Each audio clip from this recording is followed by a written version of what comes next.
Doctor ইউনূসের ব্যাপারে ছাত্ররা ওনাকে প্রধান উপদেষ্টা হিসেবে ঘোষণা করেছে। ছাত্ররা করতেই পারে, কারণ এই আন্দোলনটা তাদের চেষ্টার ফসল। তাদেরকে আমরা সম্মান করি, তাদেরকে আমরা অত্যন্ত গভীর শ্রদ্ধার সাথে আমরা ধারণ করি, এবং যদি সত্যিকার অর্থে জাতি একটা সুস্থ রাস্তায় উঠে তাহলে এটা হবে তাদের ত্যাগের ফসল। এই জন্য তারা হবেন জাতীয় বীর আমাদের কাছে। তাদের এই অধিকার আছে এই ধরনের কিছু বলার, কিন্তু আমাদের সাথে এই ধরনের কোনো কনসেনসাস নিয়ে বলতে হবে এটা তাদের দায়িত্ব নয়।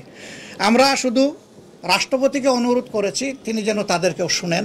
তিনি কথা দিয়েছেন তাদের শুনবেন।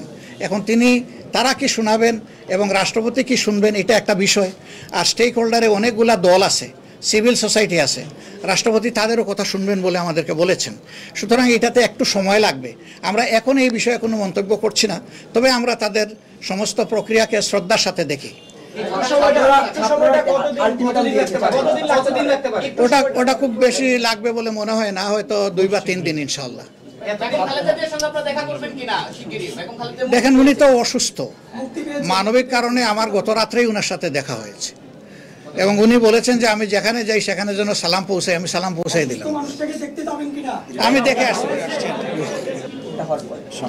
আসলে আমরা এখানে একেবারেই ঘন্টা দিন সময় বেঁধে দেওয়াটা মুনাসিব মনে করছি না। এটার জন্য মিনিমাম হোমওয়ার্ক করার জন্য যা সময় দরকার এটা দিতে হবে তাদেরকে, এবং আমরা এটাও চাইবো না যে ওনারা এই হোমওয়ার্কের নামে একেবারেই দীর্ঘায়িত করুন দিনের পর দিনটা। আমরা চাইবো না। আমরা আশা করি 2-3 দিনের ভিতরে এটাকে সেটেল করতে হবে। যদি 24 ঘন্টায় হয়ে যায় 2-3 দিন হবে কেন? 24 ঘন্টায় যদি তারা পারেন 24 ঘন্টায় করবেন ইনশাআল্লাহ।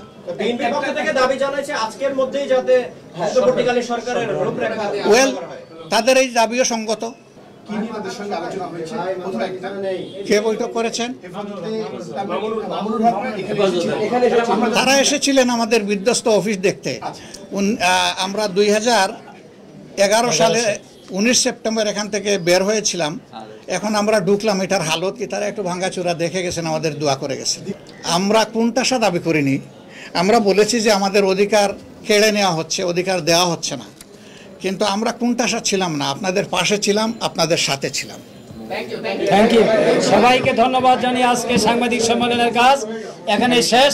সবাইকে ধন্যবাদ। আসসালামু আলাইকুম ওয়া রাহমাতুল্লাহ।